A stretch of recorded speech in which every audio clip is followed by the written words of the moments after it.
आज हम डिस्कस करेंगे एक बहुत ही न्यू चैप्टर जिसका नाम है फॉरेस्ट्स अवर लाइफलाइन। ओके, देखो इस चैप्टर के बारे में हम ये डिस्कस करेंगे कि ये जो फॉरेस्ट है उसको हमारी लाइफलाइन क्यों कहा गया है, हम लिविंग ऑर्गेनिजम्स की लाइफलाइन क्यों होता है फॉरेस्ट। ओके, देखो इस चैप्टर में हम डिस्कस करेंगे प्रोफेसर अहमद के बारे में जिन्होंने फॉरेस्ट की इम्पोर्टेंस के बारे में बताया है। फॉरेस्ट में किस टाइप के एनिमल्स प्रेजेंट हैं, किस टाइप के प्लांट्स प्रेजेंट हैं और वो एनिमल्स एंड प्लांट्स हमारे लिए कैसे वॉक करते हैं, हमें कैसे हेल्प करते हैं। ओके, सो देखो बूझो एक दिन अपने फ्रेंड्स के साथ एक पार्क में गया। ओके, और इस पार्क में उसे एक बहुत ही एल्डर पर्सन बैठे हुए मिले जो थे प्रोफेसर अहमद। ओके, और ये कौन है प्रोफेसर अहमद? प्रोफेसर अहमद एक साइंटिस्ट हैं जो उस दिन वहां पर गोल्डन जुबली अटेंड करने के लिए आए थे टाउन की। ओके, तो उस गोल्डन जुबली के प्रोग्राम से जब वो थक गए थे तो वो जाके उस पार्क में बैठे हुए थे। ओके, और वहां पर उन्हें ये बच्चे मिल गया, बूझो और उसके दोस्त मिल गया। राइट, तो जो बूझो और उसके दोस्त थे यानी वो बच्चों की जो पूरी गैंग थी वो प्रोफेसर अहमद के साथ खेलने लगे। खेलते खेलते प्रोफेसर अहमद ने उन्हें पौधों की अहमियत के बारे में, जंगल की अहमियत के बारे में बताया। ओके, प्रोफेसर अहमद ने उन्हें बताया कि जो फॉरेस्ट होता है, जो ट्रीज और प्लांट्स होते हैं, वो एक तरह से वाटर प्यूरिफाइंग सिस्टम होते हैं नेचर के और ग्रीन लंग्स की तरह काम करते हैं। ओके, बच्चों को ये चीज बिल्कुल समझ में नहीं आई। फिर प्रोफेसर अहमद को ये समझ आया कि ये जो बच्चे हैं इन्होंने जंगल विजिट कभी किया ही नहीं है, फॉरेस्ट विजिट कभी नहीं किया है। सो फॉरेस्ट के बारे में इन्हें बहुत कुछ पता नहीं है। राइट, तो प्रोफेसर अहमद ने डिसाइड किया कि वो इन बच्चों को लेकर के फॉरेस्ट में जाएंगे। ओके, एक और बात, ये जो प्रोफेसर अहमद थे, ऑल ऑफ सडन इनके माइंड में ये फॉरेस्ट वाली बात क्यों चल रही थी? देखो, जो ये प्रोफेसर अहमद थे, जिस गोल्डन जुबली प्रोग्राम को इन्होंने अटेंड किया था, उस गोल्डन जुबली प्रोग्राम में अनएम्प्लॉयमेंट की बात चल रही थी। राइट, वो एक टाउन का गोल्डन जुबली प्रोग्राम था, तो उस पर्टिकुलर टाउन के अंदर जितनी भी अनएम्प्लॉयमेंट की प्रॉब्लम थी वो सारी प्रॉब्लम्स डिस्कस की गई थी उस गोल्डन जुबली प्रोग्राम में। और बाकियों ने उसका ये निष्कर्ष निकाला कि अगर अनएम्प्लॉयमेंट हटाना है तो फॉरेस्ट को काट करके एक फैक्ट्री सेटअप करना पड़ेगा जिससे लोगों को रोजगार मिल सके, एम्प्लॉयमेंट मिल सके। राइट, और प्रोफेसर अहमद को ये चीज थोड़ी सी परेशान कर रही थी कि फॉरेस्ट को काटना बहुत अच्छी बात नहीं है। ओके, यही चीज प्रोफेसर अहमद बच्चों को समझाना चाह रहे थे कि फॉरेस्ट की क्या अहमियत है। ओके, तो जब वो इन बच्चों को लेकर के एक फॉरेस्ट में गए, जब उन्होंने फॉरेस्ट का विजिट किया तो वहां पर उस फॉरेस्ट में उन्हें एक बच्चा मिला जो उन बच्चों की, बूझो और उसके दोस्त जो थे उन्हीं की एज ग्रुप का था, उन्हीं के समान एज वाला था। ओके, और ये बच्चा वहां किस लिए गया था?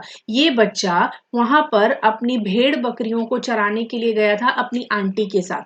ओके, और इस बच्चे का नाम क्या है? इस बच्चे का नाम था टीबू।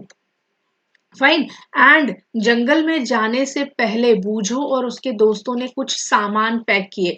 क्या क्या सामान? जैसे कि उन्होंने अपने साथ एक नाइफ रख लिया, एक नोटबुक रख लिया, एक स्टिक रख लिया, एक हैंड लेंस रख लिया, सो दैट जो बहुत छोटी छोटी चीजें हो वो उनको हैंड लेंस के थ्रू देख सके। राइट ना, जैसे ही उन्होंने फॉरेस्ट में एंटर किया, ये जो बच्चा उन्हें फॉरेस्ट में मिला था टीबू, वो उन्हें और घने जंगल में, जंगल के बीच में लेके गया, अंदर अंदर तक। ओके, तो जैसे ही टीबू उन्हें फॉरेस्ट के अंदर लेके गया, वो उन्हें एक ऐसे ऊंची जगह पर लेके गया जहां से पूरा जंगल एक साथ दिखता था। एक ऐसी कोई चोटी रही होगी, कोई ऊंची प्लेस रही होगी या छोटा सा पहाड़ी जैसा रहा होगा जहां से पूरा जंगल ऊपर से नजर आता था। ओके, और ये जो बूझो और उसके दोस्त से, ये सारे बच्चे बहुत ही सरप्राइज हो गए क्योंकि वहां पर सिर्फ पौधे ही पौधे नजर आ रहे थे उस ऊंची जगह से, उन्हें जमीन, लैंड दिख ही नहीं रहा था। ओके, और जो दिख रहा था, उन्हें जो पौधे दिख रहे थे वो एक्चुअली ट्री टॉप थे, यानी पौधे का बिल्कुल टॉप सिरा था, ऊपर का सिरा था, जो कि एक ग्रीन कवर की तरह लग रहा था। यानी कि ऐसा लग रहा था कि जो जमीन है उसके ऊपर कोई एक ग्रीन कवर फैला दिया गया हो, ग्रीन कलर की किसी चीज से पूरे लैंड को ऐसा कवर कर दिया गया हो।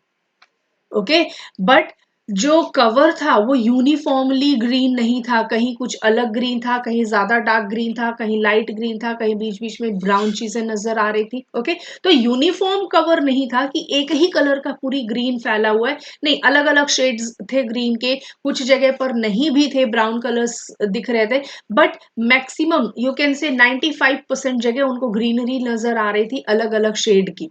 ओके, ना, जब वो वहां से नीचे आ रहे थे तो उन्हें बहुत अलग अलग आवाजें सुनाई दे रही थी, जो कि साउंड्स थे बर्ड्स के, या फिर some noises from the top branches of the trees. Even जब हवाएं चल रही थी, जो पेड़ों की ऊपर की टहनियां थी वो आपस में रगड़ खा रही थी, या जो हवा, जब हवाओं के चलते जो पत्तियां थी वो हिल रही थी, तो उससे कुछ आवाजें क्रिएट हो रही थी। वो सारी आवाज सुन करके ये जो बच्चे थे वो बहुत एक्साइटेड हो गए। ओके, तो टीबू ने उन्हें बताया कि ये तो जंगल के अंदर का नॉर्मल फिनोमेना है, हर रोज हर वक्त ये सारी आवाजें जंगल में होती रहती हैं। ओके, और बिकॉज थोड़ी बच्चों के जाने से उस जंगल के अंदर अचानक से थोड़ी चहल पहल हो गई थी, इसलिए जो मंकीज थे, वो मंकी जो बंदर थे वो डर रहे थे, तो पेड़ों पर ऊपर ऊपर तक चढ़ते जा रहे थे। ओके, और जब वो मंकीज पेड़ों के ऊपर तक चढ़ते जा रहे थे, वो क्या कर रहे थे, वो बर्ड्स को डिस्टर्ब कर रहे थे, क्योंकि पेड़ों के ऊपर पंक्षियां भी अपने घोंसले बनाती हैं, बर्ड्स भी अपने नेस्ट बना के ट्रीज पर रहती हैं।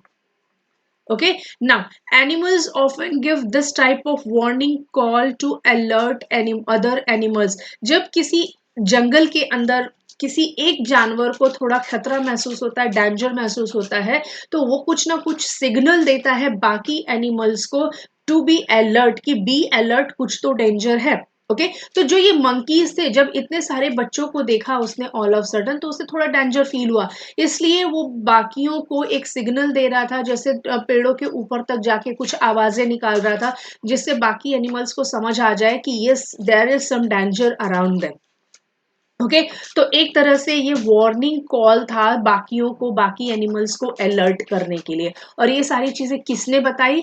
टीवू ने बताई पूजो और उसके फ्रेंड्स को, जो प्रोफेसर अहमद के साथ जंगल में गए थे। ओके, ना, टीमू ने ये भी बताया कि जैसे उस फॉरेस्ट के अंदर बहुत से और भी एनिमल्स थे, जैसे कि बेर। ओके, बेर था, बिसन थे, जैकल्स थे, पोर्सुपाइन, एलिफेंट्स, डेयर्स, ये सारे एनिमल्स बहुत अंदर अंदर तक, फॉरेस्ट के अंदर तक घुस करके रहते हैं। ये जो फॉरेस्ट है वो एक तरह से कह ले तो इन सारे एनिमल्स के लिए उनका घर था। Okay, so forest is an example of habitat. Habitat का मतलब कि एक ऐसा जगह जहां पर एनिमल्स रहते हैं। ओके, तो फॉरेस्ट क्या है? एक टाइप ऑफ एग्जाम्पल है बहुत सारे एनिमल्स के लिए कि वो हैबिटेट है। Forest is an example of habitat, जहां बहुत सारे एनिमल्स, ना सिर्फ एनिमल्स, बहुत सारे बर्ड्स भी रहते हैं, बहुत सारे अदर प्लांट्स भी होते हैं वहां पर। ओके, तो बेसिकली हम ऐसा बोल सकते हैं कि ये जो फॉरेस्ट एरिया है वो एक होम प्रोवाइड करता है, शेल्टर प्रोवाइड करता है बहुत सारे एनिमल्स को, बर्ड्स को, बहुत सारे प्लांट की वैरायटीज को। ओके, देखो कौन कौन से एनिमल्स, जैसे ये we can say this is a yak. Okay, ये एक बेर है, ये पोर्सुपाइन है, ऐसे ही और भी बहुत सारे एनिमल्स जंगल में रहते हैं। लॉयन हो गया, टाइगर हो गया, फॉक्स, जैकॉल, लेपर्ड्स, राइट। छोटे एनिमल्स भी जैसे रैट हो गए, रैबिट हो गए, ये सारे, पोर्सुपाइन हो गया, हेजहॉग हो गया, ये छोटे छोटे एनिमल्स भी जंगल के अंदर होते हैं। बड़े से बड़ा, छोटे से छोटा, हर एक टाइप का एनिमल, इवन रेप्टाइल्स भी जैसे स्नेक्स वगैरह, ये सारे भी जंगल के अंदर होते हैं। ओके, तो एक तरह से देखोगे आप तो जंगल बहुत ही डाइवर्स होता है। डाइवर्स इन द सेंस बहुत अलग अलग से एनिमल्स, हर टाइप के एनिमल, हर टाइप के बर्ड आपको फॉरेस्ट के अंदर मिलेंगे। ओके, तो बहुत डाइवर्सिटी होती है फॉरेस्ट के अंदर, और वो जो फॉरेस्ट है वो इन सारों के लिए एक घर होता है, उनका घर होता है। Okay, now, the land where the children were walking was uneven and covered with many trees. Even जो जंगल की जमीन होते हैं, वो जमीन कैसा था जहां बच्चे वॉक कर रहे थे? अनइवन था। अनइवन इन द सेंस कहीं ऊंचा कहीं नीचा ऐसे था, राइट। इवन नहीं था, मतलब बिल्कुल प्लेन नहीं था एक जैसा, कि यस जैसे आपके घर का फ्लोर होता है वैसा नहीं था वो। ऊपर नीचे था, कहीं ज्यादा ऊपर था, कहीं थोड़ा गड्ढा था, कहीं अनइवन सा ऐसा था। ओके, वहां पर बहुत सारे अलग अलग पेड़ भी उनको मिले, पेड़ देखने को मिले। और टीबू ने उन्हें बहुत सारे पेड्स को आइडेंटिफाई करके भी बताया, बहुत सारे ट्रीज को आइडेंटिफाई किया और उन सारे ट्री के नाम भी बताए, जैसे साल ट्री, टीक, टीक यानी सागौन की जो ट्री होती है, ओके, शेमल का ट्री, शीशम ट्री, नीम ट्री, पलाश, फिग, फिग यानी कि अंजीर का ट्री, खैर, आंवला ट्री, बम्बू, कचनार, ये सारे पौधे, ये सारे टाइप ऑफ ट्रीज उनको उस फॉरेस्ट में देखने को मिले थे। और ये बहुत कॉमन टाइप के ट्रीज हैं, आप सब ने मोस्टली देखा होगा। नीम ट्री सबने देखा होगा, आंवले का ट्री, बाम्बू, कचनार, सागौन, शेमल, शीशम, ये बहुत ही कॉमन सी ट्रीज है जो हर किसी ने देखा ही होगा, राइट। तो ये सारे ट्रीज उस फॉरेस्ट के अंदर थे जिसको टीबू ने आइडेंटिफाई किया, बूझो और उसके फ्रेंड्स को आइडेंटिफाई करके एक्चुअली बताया उनको, राइट। देखो यहाँ पर ये रहा शेमल का ट्री, शेमल के ट्री से देखो यहाँ से कैसे कॉटन जैसी चीज निकलती है, ओके, और इसका पिलो, इसके मैट्रेसेस, ये सारी चीजें बनाई जाती हैं, ओके। बाम्बू ट्री आप सबने देखा होगा, बांस जिसको कॉमनली हम बोलते हैं, राइट ना। यहाँ पर एक एक्टिविटी है जो आपको परफॉर्म करनी है। एक्टिविटी क्या परफॉर्म करनी है? आपको अपने घर में जितने भी चीजें हैं उन सबको ऑब्जर्व करना है और आपको एक लिस्ट बनानी है। कैसी लिस्ट बनानी है? Which are made from material which may have been obtained from the forest. अपने घर की हर एक सामान को ऑब्जर्व करो और आपको एक लिस्ट बनानी है आपके घर में प्रेजेंट सामान की, ऐसे सामान की जो जो फॉरेस्ट के बाई प्रोडक्ट हो, यानी कि जंगल से मिलने वाली चीजों से बने हो। जैसे आपके घर में वुडन आइटम्स प्रेजेंट हो सकता है, प्लाईवुड से बने हुए ऑब्जेक्ट्स प्रेजेंट हो सकते हैं, प्रॉपर वुड से बने हुए ऑब्जेक्ट हो सकते हैं, बॉक्सेस, पेपर हो सकता है, मैच स्टिक हो सकता है, फर्नीचर हो सकता है।